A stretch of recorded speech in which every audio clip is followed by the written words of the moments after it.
here we have this. This is my MSA, Modern Standard Arabic, uh, English Romanization system, where it's just, because I noticed that all the most common ones are very not good, so I decided to make my own, because I know some Arabic, and I think it would be pretty useful for there to be a good one. So let's just start with the vowels. They're probably going to be the easy part. So you have A, you have of course, the three main long vowels, A, I, U, and then A, I, U. I read them with the pretty, most accepted version. They're already doing it this way. Now there's the diphthongs, I, ow. Those I actually wrote, you can write them with A, or O, E or O, because a lot of dialects monophthong those diphthongs to A and O, so it would be pretty nice, kind of shorthand way to write them. But you can also write them with AY and AW, or AI, AU, depending on where it is in the word. Now, you can see I color-coded everything here. So when it's in green, that means it's so obvious I don't even need to put it. It's like a very obvious kind of what I should use here. If it's in blue, that means there's a little bit of thinking that you need to do, but it's not that tough. And if it's in red, that means like this is kind of sus. I don't really know what I'm gonna do with this.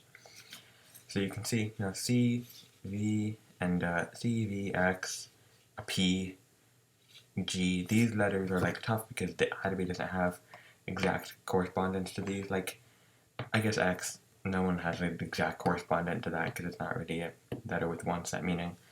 But like P, I decided actually to drop from the alphabet completely because I feel like that could help it become more recognizable as how to be a language which, noticeably does not have any P. That's why you can't hear it when he goes to the bathroom. This video is not scripted, by the way. This is all off the cuff. So, C again, and then it's all C, G, V. Those are the main players here. We have to think about where I'm going to use them, because I want to use them somewhere. So let's just start with the greens, you have B, obviously, F, M, T, D, S, D, N, and then R. I can't really roll my R's. L, with the Y and J, I chose to actually use them in the more in the Americanist English way, because it's not just because, using Y for J is easier for me as an English speaker. There's three reasons, or two other reasons other than that one. It's, one, they use Y for ya in Turkish, which is, nearby Latin script language. Good to have those aligned. Two, I guess also that aligns with how sometimes the j in Adabi is also a j. Sometimes it's fricative non-aspirate. It depends on where it is in the word and stuff, depending on which word. It's kind of complicated. And then also, what's the final reason? Was that it? I think so. Oh yeah, also I don't really like representing the post-alveolar voiced affricate with anything other than like one single letter. If it's there, I'm just going to use J for it. K and Q, of course I'm going to use the Q for the cloth, obviously. W, also pretty simple. So that's all easy stuff, right? Now the tough part, let's get into the dental fricatives. Now this is one problem where I found a lot of the romanisation really did poorly in my opinion. They they very tried hard to avoid digraph, which I don't think you really need to do, because while like a tat can occur next to a ha, about ha actually, I represented that with a regular H. That's going to be our basic H here, because we have three kind of H-like sounds here, so we'll get to that later. While a ta and a ha can appear next to each other in Arabic, it's because it's an abjad, or a modified one at least, because there's going to be harakat, which are unwritten there. So while there would be a ta ha next to each other, it wouldn't be ta, it would be ta. It would be more like, because the T is already aspirated, it would be more like ta or ti or tu, with the fatha, dhamma, kasra, So because of that, this is going to be an alphabet because it's our Latin script thing. I decided to represent it with a th, the most common way to represent the dental fricative voiceless. In most things, it's pretty suitable. And the voice dental fricative, I use DH because those are different sounds. I didn't want them to be both TH. There's more stuff, I'll get back to that later. The emphatics is a pretty big deal here. So a lot of them represented with an underdot, which I do not like at all. That's disgusting. I hate that. So I decided that because again, the ta and the hamza would never appear next to each other like phonemically in Arabic, I can use t apostrophe or d apostrophe. Also, it calls back to the Proto-Semitic where this is actually adjectives. So I think it's a pretty nice way to write it. I think it looks good. A lot of Latin script languages will use apostrophe consonant digraphs like this. So I think this is the best way. Now with the post-alveolar voiceless fricative, I have kind of three options. I got rid of them actually. One of them. The one I got rid of was the Turkish S sadila, right? Because I use that for actually sha in a lot of my conlangs, but it's not that common outside of Turkic langs. So I decided to stick with the more common romanization quote form of s caret. And now I think we have to move on to the reds. Reds are ones where if there's multiple options, it's I don't really have a good decision on which one I'm going to use, and if it's only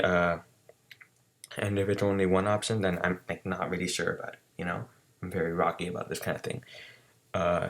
So you have let's start here. V for the and vol with V apostrophe obviously there.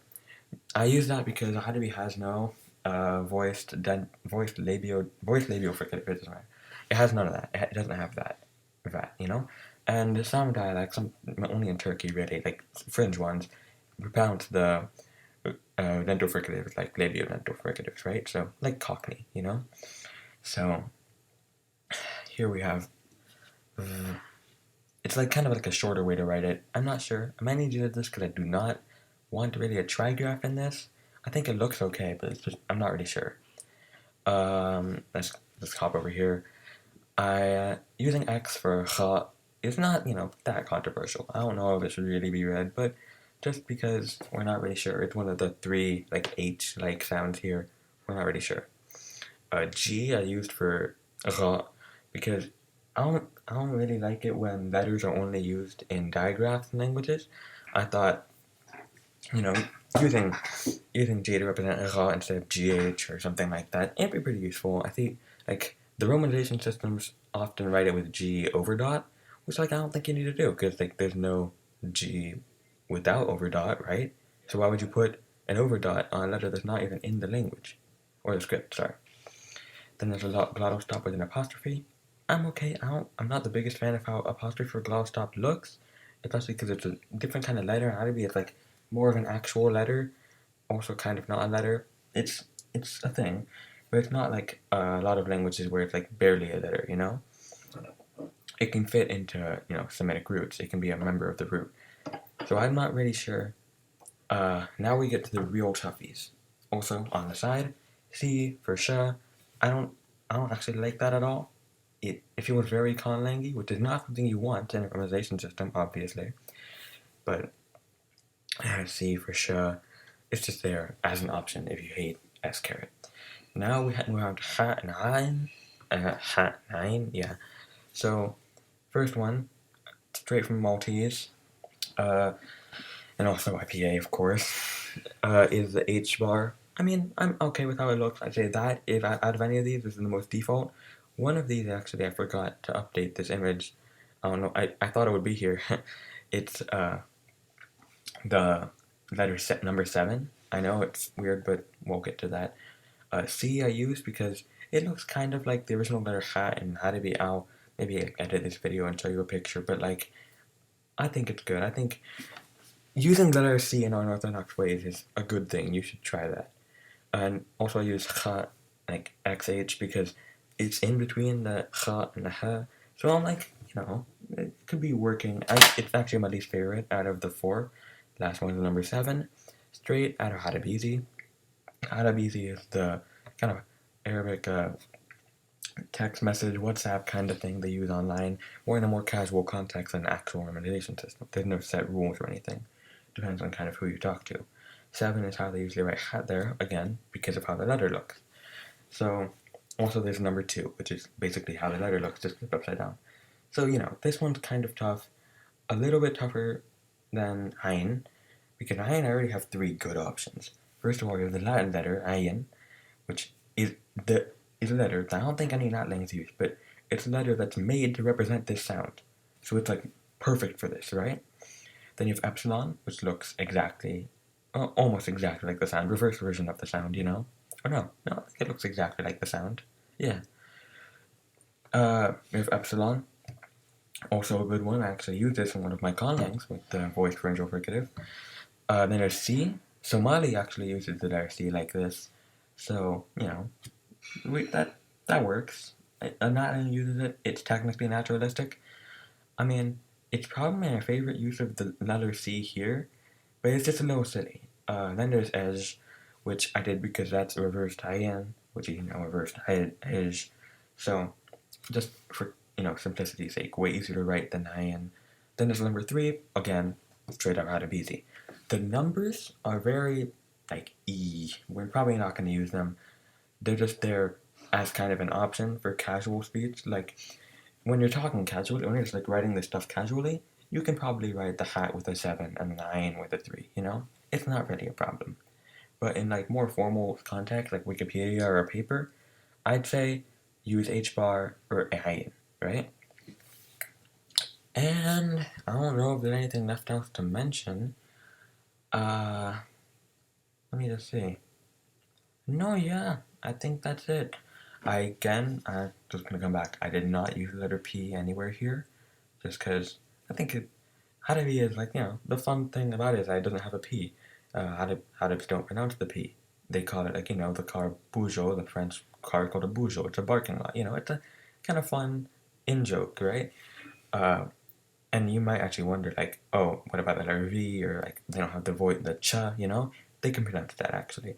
P is the only one that they actually really have trouble with out of those 3, because ch is just t, sh, Czechoslovakia. Uh, and va is just the voiced version. I think voiced are easier to learn than unvoiced versions of ones they already know.